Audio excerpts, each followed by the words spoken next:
This is The Guardian.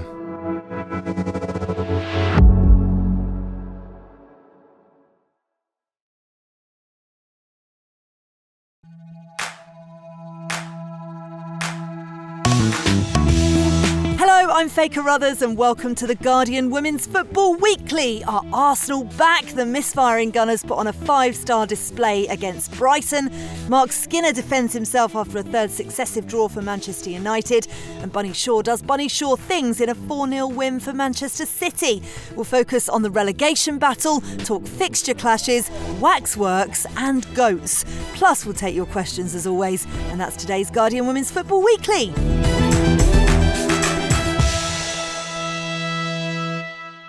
Well, what a panel we have today. Late sub for Susie, superstar Tom Garry. How are you? I'm very well, thank you very much. I have a very patient dog who's just agreed to pause his sprint around the field for a couple of hours, and I'm doing very well, thank you. Yeah, had a good weekend. Man City on Friday and then Liverpool on Sunday, and now raring for a Champions League week, so all good. Excellent. Well, we're very, very grateful for you stepping in. Get well soon, Susie. Marva Kreel, how are you doing? We were talking about you on last week's pod. Yeah, I've appreciated all the shout outs, all the shout outs of commiserations, shall we say. That Yeah. I've felt deeply and I've needed, so thank you for that. Excellent. I hope you've healed this week. Chris Slegg, how are you doing? Yeah, a bit depressing to be here off the back of a 4-0 defeat for Spurs and Arsenal ominously clicking into gear ahead of a North London derby, but hey-ho. Isn't that always the way? Spursy being Spursy. Right, over to the first part of the season. We've focused on the goings-on at the top of the WSL, haven't we? This week we thought it was time to cast an eye over the teams who will be potentially involved in the fascinating relegation battle that's starting to take shape. So 4 of the bottom 5 played each other this weekend, and now just 2 points separate Leicester City in 8th and Everton, who are propping up the table. Sorry, Marva. Wins have been a really rare sighting for West Ham in recent months, haven't they? But the long wait finally came to an end on Sunday against Leicester. Renée Slegers' side ended a 15-game winless run, picking up their first victory since February. It finished West Ham 1, Leicester City 0, thanks to a first-half injury-time goal from Vivian Asai. That lifts them up to 9th in the table, behind the Foxes on goal difference. And I tell you what, Tom, it's been a long time coming, hasn't it? How relieved is Renée Slegers and our West Ham side going to be? Yeah, I don't think we can overstate what that will have meant to West Ham, because think about the very unfortunate and bizarre own goal that saw them lose the previous weekend, and what that will have done for morale in reverse. Now to pick up that much craved win is just enormous, and I think it will ease a little bit of the pressure that was not all of it, but a little bit of the pressure that was inevitably going to be building on Renée and also the whole team and the whole club, because their record hasn't been good enough, but that's a huge boost for them, and I guess simultaneously a real concern for Leicester, because I don't think they've yet kicked on in the way people wanted them to. They've got a bit of a sort of a strikers in mini injury crisis as well, so a little bit goal shy at the moment, and I think it brings everyone closer together, doesn't it? It kind of makes the whole bottom just bubbling away in a quite a intriguing way for neutrals like ourselves, and it's for West Ham that was really important. Clean sheet would have done them a lot of good as well, and I think generally there'll be a lot of relief around East London. Yeah, they recorded their most shots on target in a game this whole campaign as well. What did you make of West Ham's performance, Chris? They've got those attacking threats at their disposal, but they haven't necessarily utilised them until now. No, but I think that is what is going to make the difference for them. That is what's going to keep them safe. When you've got Rico Oweki, when you've got Viviana Asai in there, and Katrina Gorry driving from midfield. I felt the last 2 seasons, almost a year ago, I was on your show, and Everton and West Ham were the teams that worried me the most, because they don't look like they have an identity. They don't look like the players quite know what the managers wanted them. And I know that Everton have had lots of injury problems too. But a year on, I don't think things have really changed. As teams, I worry about them more than anything. But I think with West Ham, they will have enough goals in them to stay safe. We'll come on to Everton later.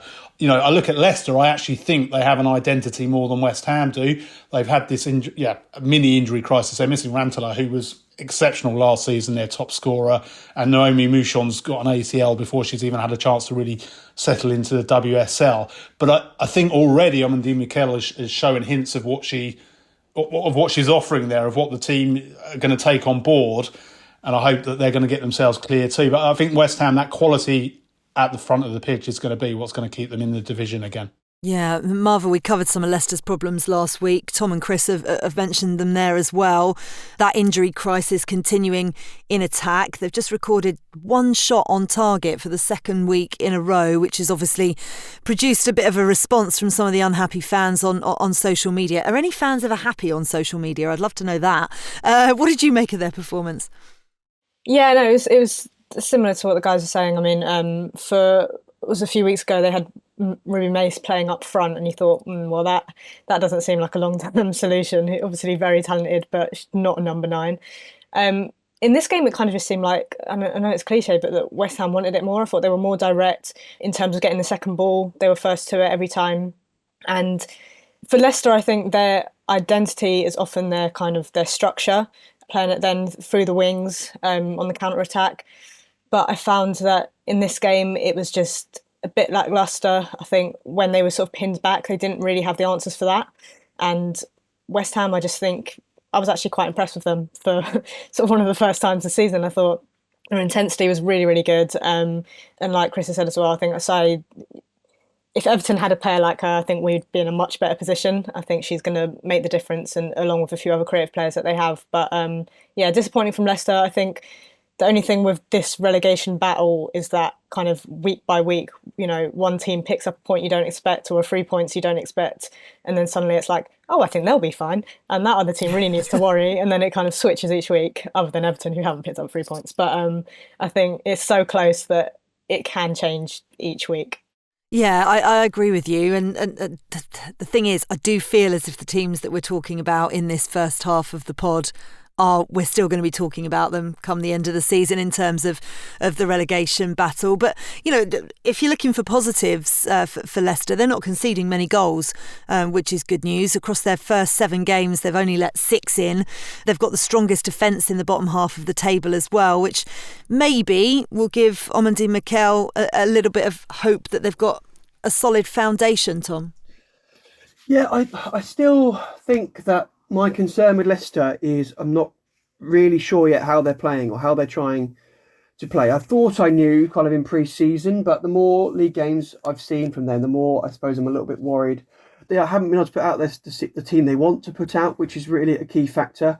But when they got that first win, I think it was the first win since February, like it was sort of that massive, massive moment for them. And I really felt they would kick on, but they haven't yet. So they need to try and get a bit of a run going, a bit of momentum going. It's always going to take a new head coach a bit of time, isn't it? But Amandine Mikel has now had quite a lot of time, having been in place since the middle of the summer. Not many league matches, but certainly quite a few months to start to implement her ideas. So I was hoping to see a tiny bit more sort of clear identity and style by now. But nonetheless, I don't think it's panic stations for Leicester. They're still in a better position than they have been in a lot of previous seasons. So I don't think they'll be as worried as perhaps you would be if you're an Everton fan with the injuries they've got and the massive injury crisis, or that you would be as a Aston Villa fan, maybe sort of surprised that they hadn't won a game yet, for example. I think you're probably less worried if you're a Leicester supporter than you are a fan of those clubs. Yeah, let's see about the identity of Crystal Palace and Everton, because west of London in Sutton, a second potential relegation encounter was taking place. WSL newcomers Palace held to a 1-1 draw by bottom of the table Everton. New Zealand international India Paige Riley opened the scoring for Palace after just 29 seconds. Love an early goal, but Everton dug in to find an equaliser. Onoka Hayashi's second half header was the first goal scored, oh God, sorry Marva, by a Toffees player this season. We have spoken about it. And listen, who better to ask than an Everton fan about what is going on. We mentioned the financial crisis surrounding your club. I don't know whether it's fair to call it a crisis, actually. The issues surrounding your club last week. There is an injury crisis, I think that's fair to say. But what are you making of the season so far? Are you seeing anything that kind of gives you some hope? Yes, in terms of, in some performances, I don't actually think we've been that bad. I think we are still playing in the way that Brian Sorensen wants us to play, and we have moments of that seem like there's a plan to it. But I think when you factor that in the wider scale of things, it's actually kind of maybe more worrying, because we are playing the way he wants to play. In terms of our transfers, actually some of them have come off quite well. I think Hayashi's been brilliant. I think Surrey has been brilliant as well. Lawley, even when she's come in, I think has made the difference. But when you look at actually what we really, really needed was a number 9, especially when we got rid of Piemonte and Duggan, of course, and we need another centre-back. And it seems like the signings that we got were Sorensen signings, because they're sort of technical midfielders who are creative. And if you take that risk and use our limited budget on those players, you want to see an outcome, and you want to see that happen through those players. And we've sort of got that. I think, like I said, those players have been some of our standout players, but it's not enough to get us the wins. And we've spoken a lot, or I've spoken a lot about Brian Sorensen's plan B, and, you know, what happens when we can't play it out of the back? What happens when we're trying to play it through the middle and we can't, and we need a goal? What do we do? And I saw some hope when we played against Arsenal and got that 0-0, because I thought, actually, what we were trying to do is just, when Van Havermaet got the ball, rather than her trying to play it out the back, which she did against Man United and then cost us a goal, she was trying to play it through the channels for Surrey to run into. And I thought, oh, great, we might actually have a plan B here. But that hasn't really happened. And moving forward, I think when you don't have a second option of a striker, like you don't have a Piemonte who can just hold up the ball and be aggressive in the box, only got Snow East who can only play in a particular way, it just feels like, where are we going to get these goals from? And I just don't think that Hayashi header is going to happen that often. And it was great, but I think that's the big worry of, not only is it a case of how we're playing, but the fact that that seems to have actually been our plan, including our transfer plan. So now how are they going to fix that in January? Yeah. Also, how are you going to fix the defensive problems, because you were dispossessed in front of your own box for the opener again. I mean, to be fair, you're not the only team guilty of that, so don't feel too bad. But Tom, do you reckon that's just a kind of symptom of where Everton are, and maybe the rest of the bottom 6 as well, broadly, in terms of learning how to implement their style of play, which feels like has become a bit of a theme in this opening section?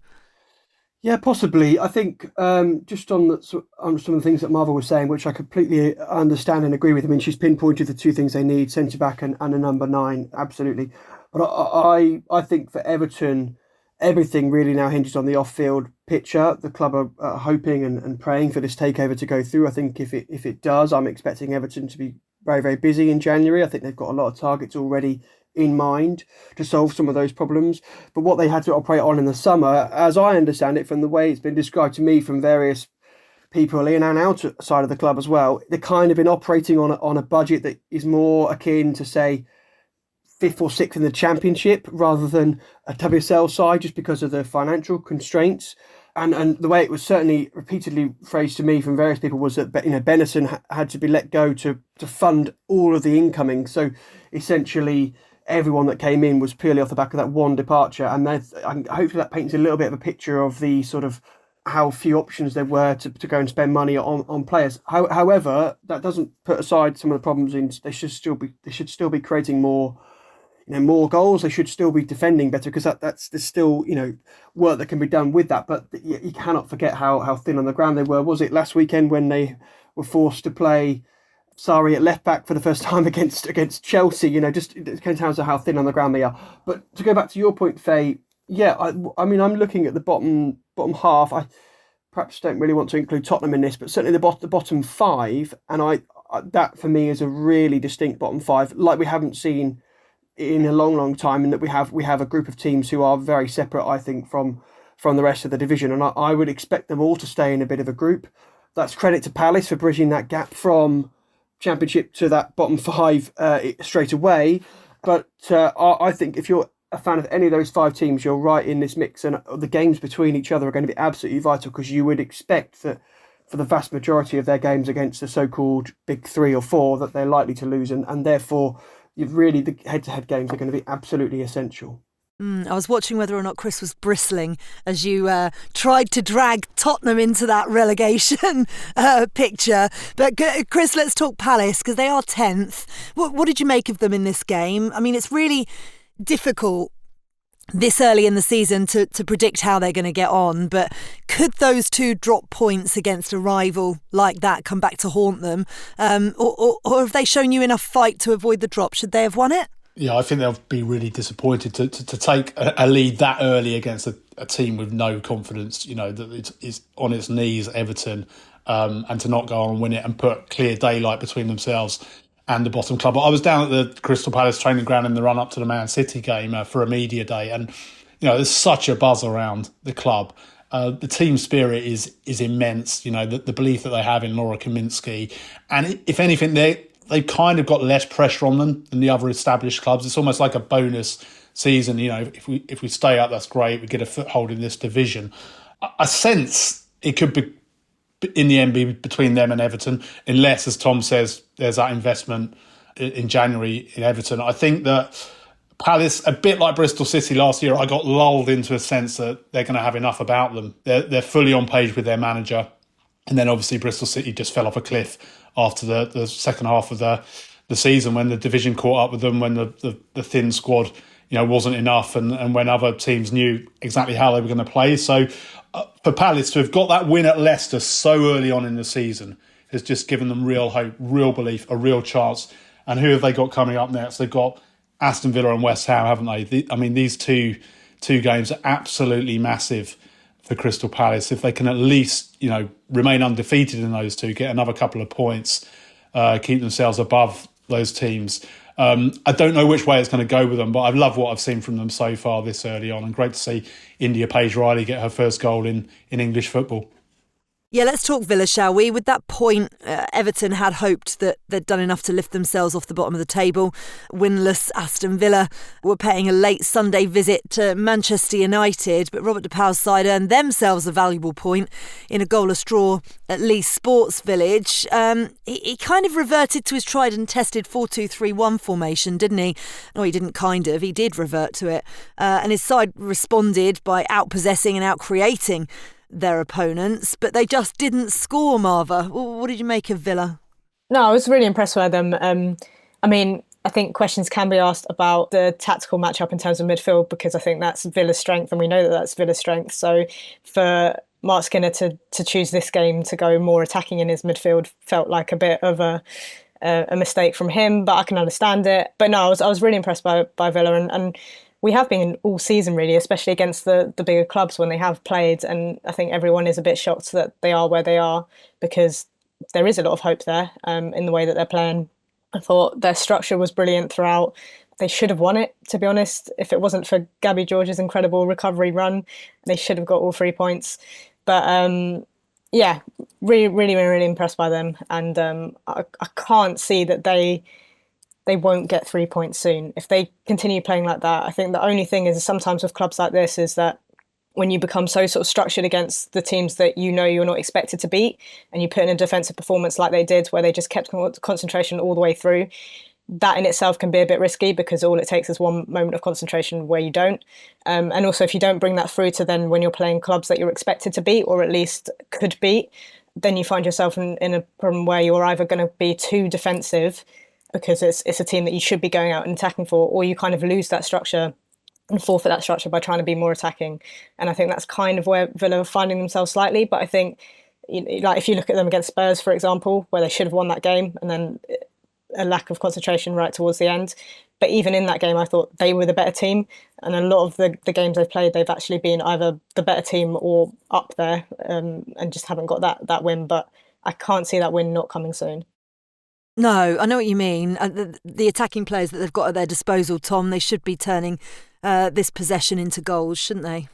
Yes, but I think what Aston Villa have look like they need for me just for such a long time now is just a win to validate everything the new manager and staff are doing, the things that would do for the belief in the process as players like to talk about. If they could get a result that would almost vindicate everything they've been working on, I think it would go such a long way.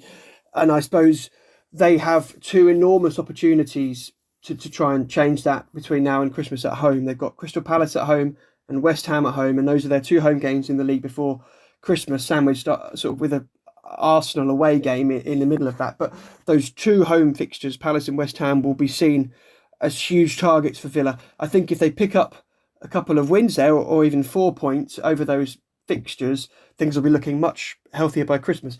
In the hypothetical situation where they were to not win either of those games, and suddenly you're going in to the Christmas break without having won a single league game so far out of what would be 10 matches, I think there would be real alarm bells. And I suppose, so we are piling on enormous pressure on those fixtures for Villa, but they will know how important those are. You will not want to go into the Christmas break bottom of the table, because it's a long wait until they then travel to face Everton. I think it is on something like the second weekend in January. So it's just two enormous matches, and the fact we've got the international break and the League Cup break window as well just adds even more pressure on those two games. So Villa will know that. Robert De Pauw will know that. They won't need the likes of us to say it, but they will simply have to turn possession into a win very soon, and these home games are a perfect opportunity.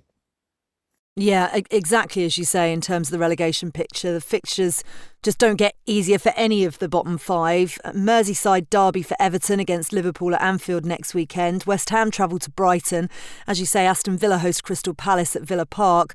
Leicester City host Manchester United, and that's who we're going to talk about next after this game. They're fifth, United, so we're not talking about them in terms of the relegation picture. Don't all stress out.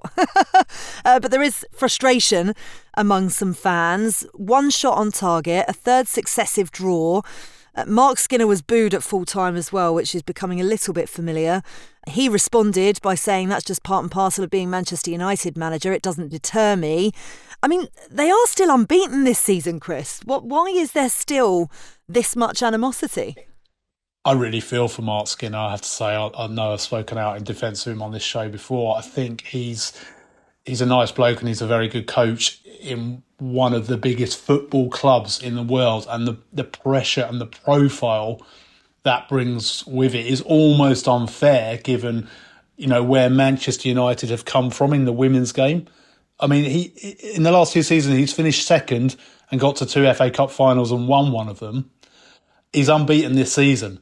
And yeah, the scrutiny on him, it's kind of fascinating to see. And look, we're all journalists. We make our living really from opinion and passion and the love that people have, and the multitude of opinions that people have in football. And obviously there's going to be pressure, there's going to be scrutiny, there's going to be criticism. But what we've seen this last month, the pressure on Eidevall, graffiti on a wall, booing, I think is fine and fair, and it happens throughout football. Manuela Zinsberger's post that I saw on LinkedIn, I don't know if it was elsewhere, about some of the things that had been said about Jonas Eidevall and how she felt that crossed a line.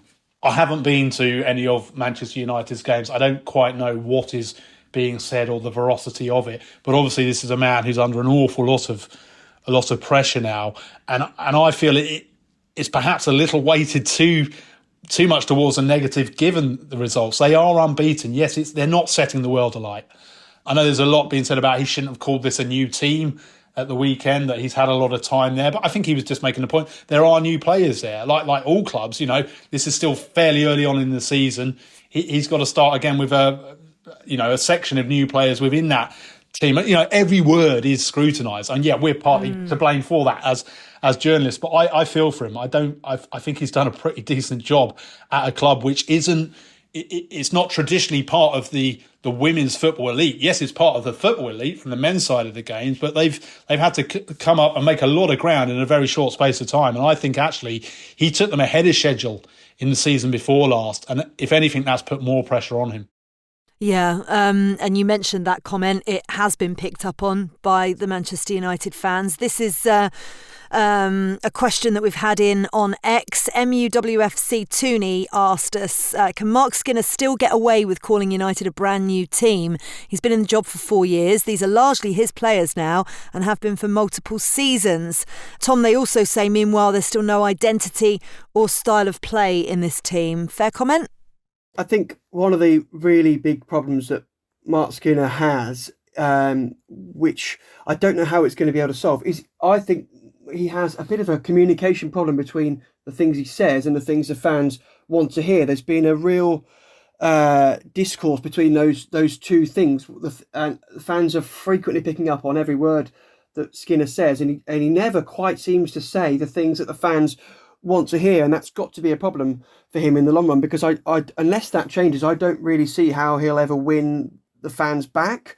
It didn't seem to matter what was going well on the pitch in previous campaigns. The season when they finished second, for example, and had a record that was good enough to win the title in most other years, and didn't. He was still quite unpopular with a lot of the fans. They win the FA Cup, it's still very unpopular with quite a lot of the fans. They started this season with a few wins. He was still not popular with the fans, and now that's turned into 3 draws in a row.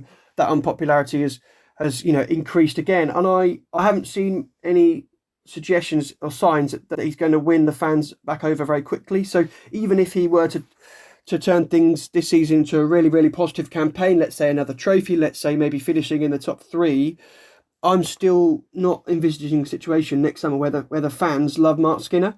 Whether that matters or not to the hierarchy at Manchester United and Dan Ashworth and Dave Brailsford and Omar Barada, etc., that remains to be seen. But in terms of his relationship with the fans, I'm not sure where that's going to be repaired. There's clearly a very good coach there somewhere, because we've seen it with how well he did with Birmingham City. We've seen it with that run I mentioned, to finish second in the WSL. Clearly, you can't be a bad coach and put together that season that they put together, which was so impressive. I just feel there's a real disconnection between Skinner and the fan base. A lot of that is around communication, and I'm not sure that's going to heal immediately. If I were Mark Skinner, I'd be taking real note of the things that I say that the supporters clearly take a real dislike to, because every single week they're picking up on things they don't like the look of. And if you're going to be successful at a club, you need the fans to be on your side and backing you all the way. I think from a United fan's perspective as well, what I really sympathise with them on is that, yes, they've won a trophy, yes, they've had some good seasons, but it's the kind of lack of trajectory. And when you watch them sort of week in, week out, it's some of the same problems that aren't being resolved.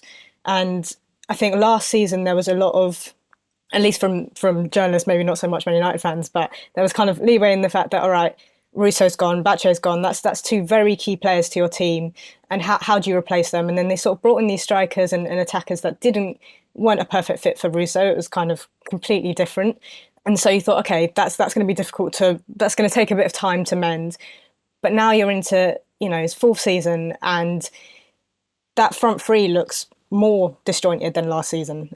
You still can't really tell. You've now got a replacement basically for Russo in Turland. That's not quite clicking in terms of the way that they're playing. You still don't really know where Mallard's playing. You still don't really know where Miyazawa can play. And when it comes to the midfield 3, you still don't exactly know who your best 3 is. And it just seems like a lot of these problems that fans have been complaining about, you can't really see the trajectory of them changing. And in terms of this transfer window, and again, like Tom was saying, in terms of Mark Skinner's words, I think that new team bit stands out, because it's like, well, this time it isn't, compared to any other team as well. It's just the transfer window. That's just what transfer windows are. So I can completely understand their frustration, and I think in order for that to change and for Man United fans to feel excited, it's some of that stuff on the pitch as well as the stuff off the pitch. But you've got to see a bit of change and some hope for the future, which I just don't think he's quite doing yet. No, exactly. It's going to be a really fascinating season for Manchester United and Mark Skinner, isn't it? Right, that's it for part 1. In part 2, we'll look at the action in the top half of the WSL table, bring you some Nations League news, and say a final goodbye to the Canadian GOAT, Christine Sinclair.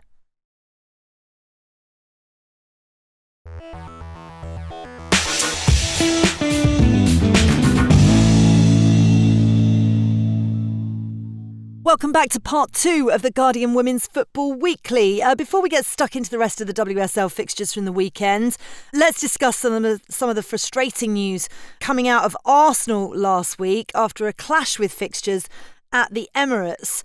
So Arsenal women were scheduled to play their final Champions League group game against Bayern Munich at the Emirates on the 18th of December, a match that had been scheduled since September. But with the men's team qualifying for the quarter-finals of the Carabao Cup, a clash occurred after they were drawn last week at home against Crystal Palace, with the match set for the same date. Lots of factors have come into play, meaning that changing the day for both Arsenal teams is pretty much impossible. So it was decided by the club that it would be the women's side that would have to change their plans. This is what interim manager Renée Slegers said. I think it's been a very hard dilemma for the club. Two great teams competing in competitions. I think what ourselves have been doing really well is pushing the growth of women's football for a very long time. So I think this is a bump in the road. But what Arsenal's done for women's football over time is very strong. Tom, Susie wrote about this in a piece for The Guardian last week. What are your thoughts? Can you understand why Arsenal fans and women's football fans actually are so frustrated? Yeah, I think Susie summed it up very well. This was a real missed opportunity to show that things are changing. I've been yearning for a long time for that day when a women's football game might get precedent over a men's. One day we're going to be on this pod and a men's football match will have been moved to help accommodate a women's football fixture. But until that day, we really are still seeing that subtle message that the industry as a whole, sees the women's game as a second-class citizen.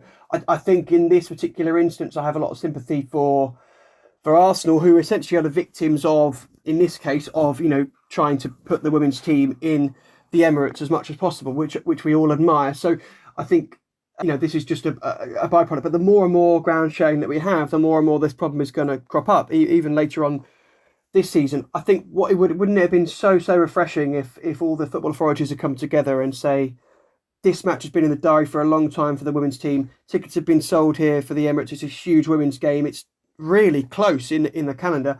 So this men's cup fixture that hasn't been scheduled yet, we're going to look at a complete alternative, whether it be different weeks or other things. I know there were loads of constraints in that particular week with the fixture for Crystal Palace's men, but it just feels as though this was a real missed moment where the game could have showed how much it cared about women's football fans and their own logistics. So very disappointing, and hopefully one that the authorities can learn from. And I think the other message that the authorities need to take from it is that when we're putting the calendar together, and this goes for the FA, the leagues, UEFA, everybody, FIFA, we need to start thinking about the idea that men's and women's competitions are going to clash. The more ground sharing we have, the more that the leagues are putting pressure on women's clubs to play at the big stadiums, the more they need to be there in their calendar and say, well, hold on a minute, this might clash. What's the contingency, so that the fans aren't shafted logistically in the way that they have been for this game?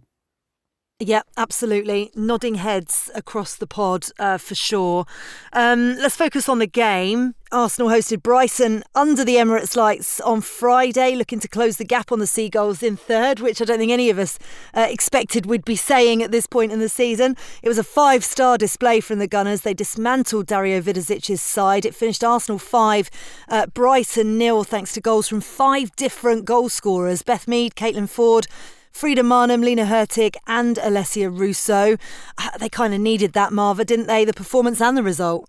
Massively, and especially that kind of performance that they got goals, that has been their problem all season, where you look at the game against United where they should have put that to bed. They were the better team. They should have got the 3 points and they didn't. That's been a problem for them all season, is converting those chances into goals and creating chances actually in the first place. But I thought, well, they did really well in this game. And again, Brighton maybe slightly tactically naive when it came to this, but I just thought they were so quick in transition, which has been such a big problem for Arsenal this season, where the pass is on and they take too long, they take a few touches, and by that point, the opposing team have got back. Whereas you could tell it was a real tactic that the moment, Leah Williamson got the ball, she was pinging it out to the wingers. I thought the wingers did really well in just staying wide. I think while I really, really rate Mariona Caldente, I think obviously she couldn't play in this game for injury. And I think actually having to just natural wide wingers rather than someone who wants to come inside worked really well against this Brighton team in particular. Whether that will continue against other teams, maybe not so much, because you need someone like Mariona who can come inside. But I think, they really played into that width, which is something that they haven't done as much.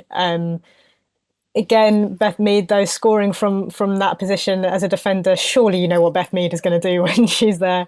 Really, really good goals. That Marnham one was incredible, and I think Arsenal fans will be very happy to finally see their team just playing with some real purpose, good intensity, very direct, and getting 5 goals, which I'm sure they'll be very, very relieved to see. Yeah, another win for Renée Slegers. They're within a point of third place now, Arsenal, but with the continuing discussion around the manager vacancy, Nick Cushing essentially ruling himself out, who we talked extensively about last week, Chris. She's now putting herself firmly in contention, it feels. But what do you think? Arsenal forward Beth Mead said that she's been a breath of fresh air and she'd like her to stay at the club in some capacity. What do you think is going to happen? I think she's got a chance now, because obviously it seems the Nick Cushing's thing was, Arsenal kind of let that be known. They certainly wanted the chance to at least talk to him, and he couldn't have been more emphatic in his comments on Friday that he's very much expecting to still be with New York next season. I mean, that's ended. So they've either got to think again, or they've got to look at what Slegg has done in these first few games, where the team has just got a newfound confidence. A great performance the other night. They had those difficulties against Manchester United, just the 1 goal in 19 shots on target, but 5 different scorers at the Emirates on Friday night. I think she's got a chance now, because it might just be that, they've had to rip up these plans of wanting to speak to Cushing. They might say, well, look, you're doing well, we'll give you to the end of the season.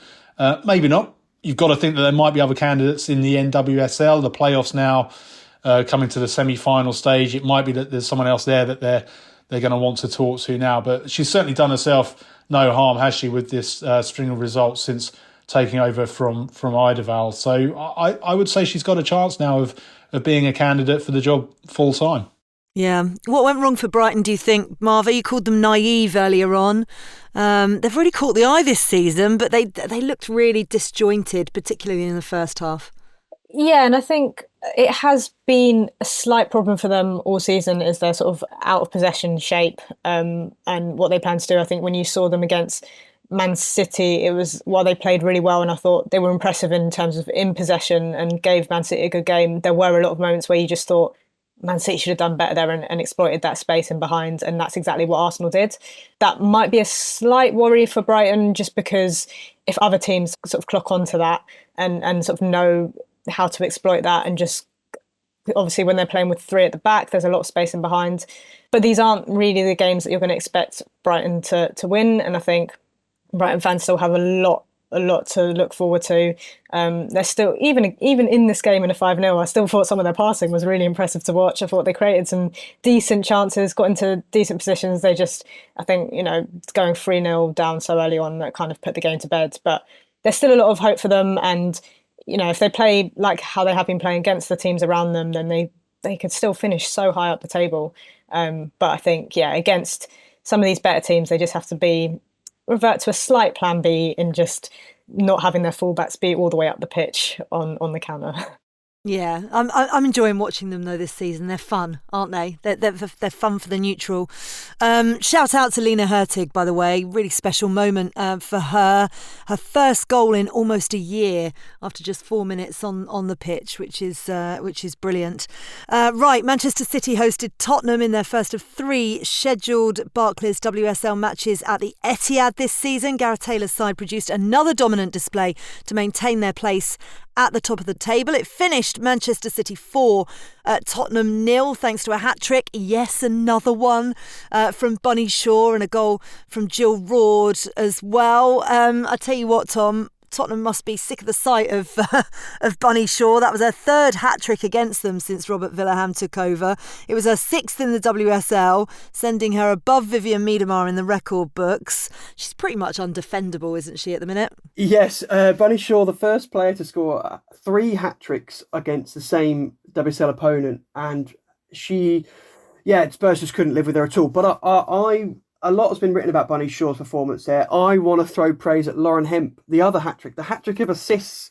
And I don't know if listeners know this, but Lauren Hemp now has 26 chances created in just the first 7 games of the season. She's miles ahead of everyone else in the league for chances created. She's top of the assist charts with 5 now.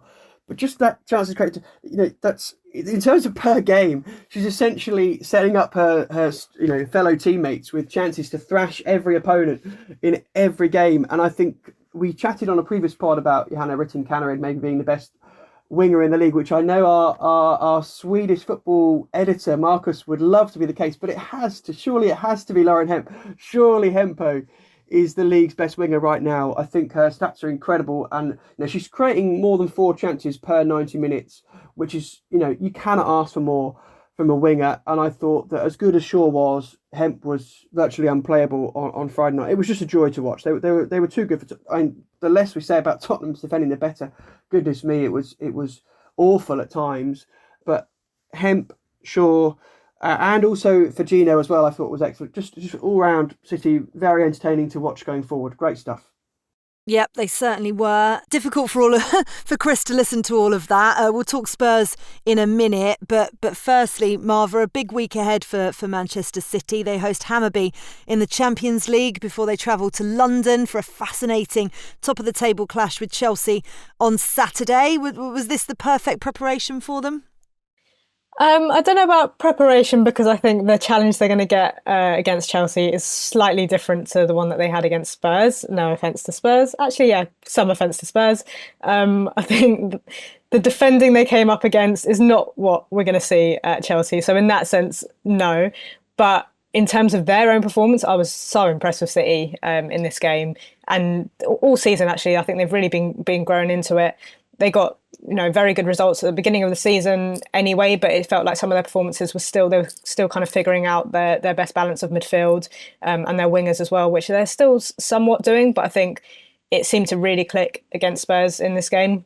While I massively rate Viv Miedema, I think what Roord brings into that balance of that midfield just helps a little bit more. I think we spoke previously about how they're kind of the link up with the spaces that Miedema wants to operate in when Park is there, and also when Bunny Shaw is there, doesn't quite always balance out. Whereas I think in this case with Roord and Park, I thought tactically they did so well of both of them sort of splitting into Roord going left, Park going right, and operating in different spaces, which then allowed Hemp to get in behind, who was just, like Tom said, unplayable in this game and has been for so much of the season. And then you've just got Bunny Shaw, who just finishes off everything. It's just sort of unfair when you're watching it as a team who doesn't have a striker. But they were so impressive to watch. And this City Chelsea game is going to be hopefully a very, very good matchup. Oh, I can't wait for it. I just hope it's not one of those ones that's billed to be brilliant and then is a real dud. Fingers crossed not. I was hoping to go, but I'm on England duty. I'm really gutted. I can't make it on Saturday. Very frustrating. I feel like we're giving you a bit of a battering, Chris, in this pod, as your team took at the weekend. But your manager, Robert Villahamn, made a lot of changes. Molly Bartrip was brought into central midfield, and you were made to pay for 2 really big defensive errors early on. This is what she had to say after the game. Our identity is going to be playing out from the back, and it's something we want to do. I don't think we'll change our game in that way. Of course, there's a time and a place for it. If we're not doing it well, then we have to start going longer and stretch the game. But we're conceding goals way too easily, and it's something that we need to address. What did you make of the performance overall and her comments? Are they really going to insist on playing out from the back? That's driving me mad across football at the moment, this. Yeah, I mean, that is never going to change. Obviously, this philosophy that runs right through the club, and Robert Villahamn has spoken frequently about how they're mirroring, well, not mirroring, but they do the same as the men's team are doing. He's drawn comparisons with Ange Postecoglou.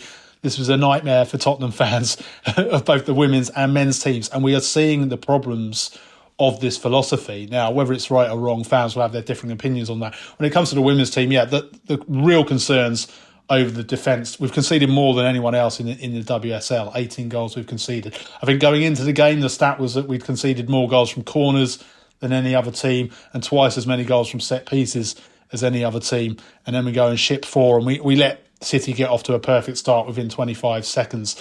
Claire Hunt playing alongside Luana Bulut. I think that was Bulut's first start of the season. I thought she played really, really well last season. I'm surprised she hasn't had more minutes. And Ella Morris making her first start in the WSL, still only 22 years old, summer signing from Southampton, as she's run ragged by, the most informed Lauren Hemp. I mean, Lauren Hemp, I actually think she's underrated. I know that sounds ridiculous, but she's actually underrated, isn't she? I agree. Other names get all the attention, and she is just phenomenal. Yeah, it was a terrible night for Tottenham. It's been a really difficult start to the season after the highs of last season. To lose Grace Clinton, we all knew that was likely to happen, but for Celine Bizet to go as well after what she had done for us last season, and she's already started so well at Manchester United. I think she's got 3 or 4 assists already there. To lose then, and then to see the defence really go to pieces in the first part of this season, and then we've got Arsenal at the weekend. It's a really, really tough time to be a Tottenham fan right now. Yeah, I feel for you. I'm sorry. Be more sensible when you grow up about who you pick to follow. I could level that at all three, at all of us. To be fair, Luton are having a shocker. Everton are having a shocker. Spurs are having a shocker. It's just Tom doing all right at the moment. Finally to Merseyside, as Sonia Bonpastor's buoyant Chelsea side faced Liverpool at St Helens Stadium. If you remember, this fixture produced one of the games of the season last year. Liverpool ran out 4-3 winners to shock the champions-elect. But things were a little bit more straightforward on this occasion. It finished Liverpool 0, Chelsea 3, Myra Ramirez and Guru Wrighton firing the visitors into a first-half lead before Aggie Beever-Jones added another to her tally to consolidate the result. Tom, it's going to come as a bit of a surprise, but this is actually the strongest start to the season Chelsea have ever had. Sonia Bonpastor has become the first WSL manager to win her first 4 away games. How do you sum up her performance on Sunday? Not hers personally, theirs. That's what I mean. There was a remarkable element of control about this fixture when you compare it to the chaotic 4-3 thriller that we loved in May at the end of last season. Of course, when Emma Hayes sort of prematurely conceded the title that they obviously went on to win anyway. Really interestingly, Sonia Van Pastor, after this match, said that she hadn't spoken to her players about that 4-3 game last season. She said she deliberately not mentioned the performance the last time they'd been to Liverpool, which I thought was quite an interesting thing to do. But she did say, of course, that she's spoken about it to her staff a lot and that they had pinpointed set pieces as an area to really work on defensively. And it was clear, they did have to defend some set pieces, but it was clear there was a marked improvement compared to previous visits up to Liverpool in that department for Chelsea. I mean, it struck me before the game, I hadn't really twigged in my head, but it was true that Chelsea had not won away at Liverpool since March 2019, which has felt like quite a long time. That part of that was because Liverpool got relegated, part of that was because of COVID, but of course they'd lost the previous 2 visits and drawn the one before that, so it wasn't a happy hunting ground for Chelsea, but yet they went there on Sunday. Even the way they were warming up, there was sort of a real calmness, a real self-assuredness, total belief in the way they're playing. I felt they looked like a team completely confident, and they can now go into that huge Man City game now just with I mean, it's ominous, isn't it? As you said, Faye, they're the most successful team in WSL history, but yet this is their best ever start. So how ominous must that sound for all their title rivals? I think they're looking really formidable. They certainly are.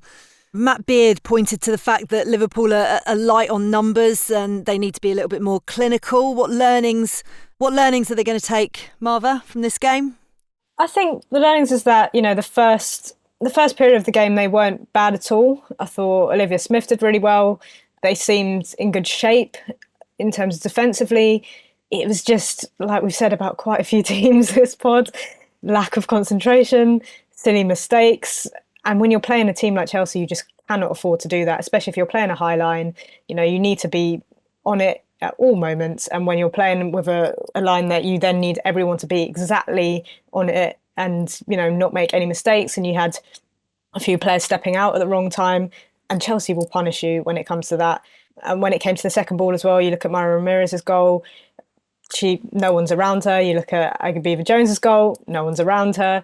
And then we don't really need to mention the second goal because I think we know where the fault lies there. But that it happens. But I think, against a team like Chelsea, you cannot afford to do that. But I think if they continue in the way that they played in those first sort of 20 minutes or so, there's still a lot of hope for them. But I was worried about Liverpool at the beginning of the season. Obviously, I wasn't too worried. But from a neutral perspective, I was worried because I do think that They've gone slightly under the radar in terms of they've gotten rid of a lot of squads. Obviously, a really, really good signing in Olivia Smith, but I think they are quite thin on numbers, as Matt Beard has said as well. And I think that is starting to play into it, because even if you're not getting rid of your some big starters, you're still getting rid of some squad players that can come in and do a job for you. And that seemed to be the case in this game, where they just couldn't quite match up to Chelsea and then didn't really have the legs off the bench to do anything either. Yeah, it's been tricky so far this season. It's not been tricky though, has it, for Sonia Bonpastor taking over from Emma Hayes? And Navdeep has messaged us on X, Chris, to ask, are you surprised that Chelsea have made such a seamless transition from the departure of Emma Hayes? Yeah, in some ways. I mean, obviously we all know the quality of Sonia Bonpastor, but it's a very different league, and Emma Hayes had been there for so long. I don't think I'd have expected that after 8 games they'd have won them all and they'd have looked this convincing. So it bodes really, really well for the future under Bonpastor, and the way that they're playing too. They seem more in control of games. You know, they're passing it around. They're less direct than they were last season, and it just sets up this weekend so well. Chelsea against Manchester City, mouth-watering prospects. Cannot wait for it. The action continued in the Barclays Championship this weekend. Birmingham City opened up a 3-point gap at the top with a 2-1 win over rivals London City Lionesses. Durham took advantage of London City's plight, pulling themselves level on points with a draw at Southampton. 10-player Bristol City, meanwhile, put 2 past Newcastle United to keep themselves in the running, while Sunderland consolidated 8th place with a win at home to Blackburn. It's been a really tough start for newcomers Portsmouth as well, but they made history on Sunday, securing their first ever championship points. A 1-1 draw with Sheffield United means that Jay Sadler's side stay in touch with Blackburn, who sit just 2 points above them in 10th. Right, so the draw for the 2025 Nations League took place on Thursday in Neon, and England and Spain seem destined to face each other at every single level of football for the foreseeable future. There's going to be a replay of the 2023 World Cup final twice in League A Group 3. So England and Spain are joined by Portugal and Belgium. I mean, overall, a really tricky group for the Lionesses, Tom. It is, but I think it could actually be a good thing for England to face Spain. It's not a good thing in terms of the draw if your ambition was to have the easiest possible draw. But in terms of the preparation for the Euros, I think there is no better test. I don't think Spain have been as convincing as I expected them to be. I don't think they're firing on all cylinders necessarily at the moment. So there might be a little opportunity to cause a surprise there. But I think it's if you're Serena Wigman and you're trying to work on things ahead of the Euros and you're trying to get this England team really, really clicking, I think they'll be trying to embrace the Spain fixtures rather than seeing them as a horrible, horrible draw. So yeah, very difficult. England do seem to get these difficult Nations League draws, don't they? That's 3 in a row where I think they've plumbed possibly the hardest group. But nonetheless, I think that they will welcome it this time, because you wouldn't want to go into the Euros off the back of 6 routine Nations League games against inferior opposition. I think in this particular instance, I think they'll embrace the tougher games, because some of their rivals won't have the same opportunity to work on things against the likes of a Spain in a way that England will now. That's why we love you, Tom, Garry. Eternal optimism and positivity, always, against adversity. I don't know if that's a good thing. Elsewhere in League A, Scotland have been drawn in Group 1 alongside the Netherlands, Austria and Germany, while Wales are in Group 4. They've got Italy, Denmark and Sweden. And Tanya Oxtoby's Northern Ireland will feature in League B Group 1 alongside Poland, Bosnia and Herzegovina and Romania. Right, the NWSL playoff quarterfinals took place over the weekend. So the season continues to hurtle towards its conclusion. Shield winners Orlando Pride continued their brilliant season as they cruised past Chicago Red Stars with a 4-1 win. They'll face Kansas City Current next weekend.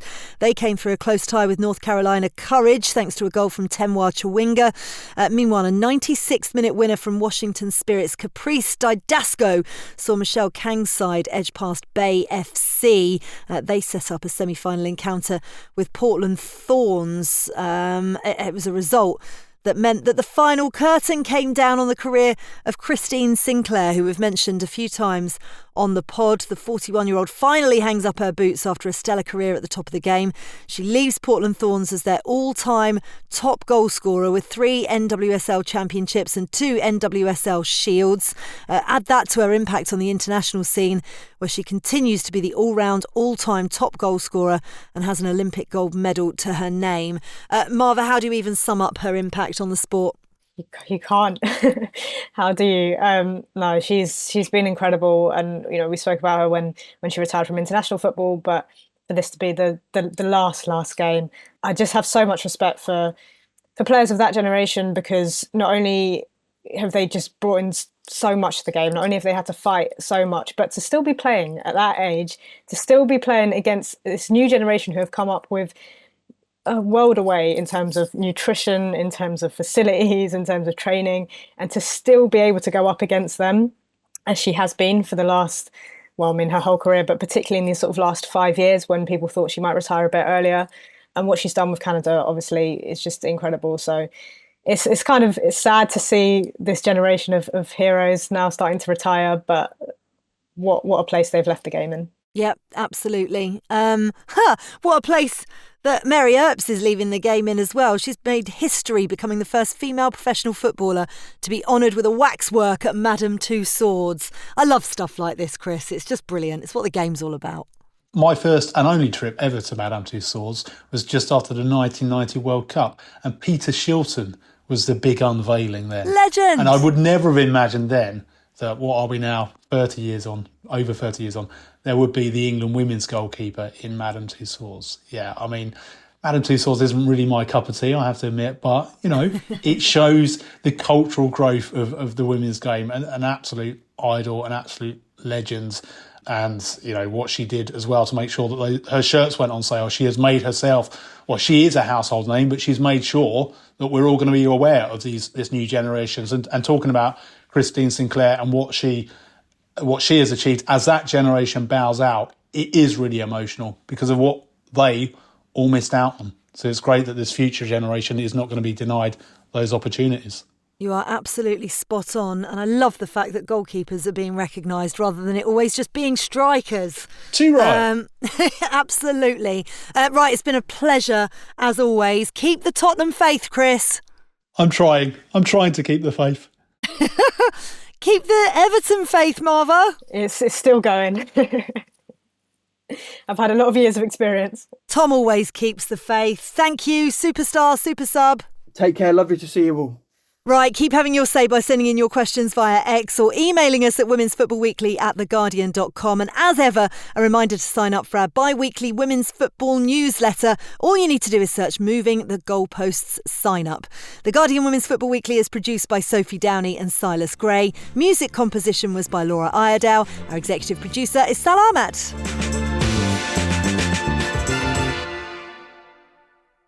This is The Guardian.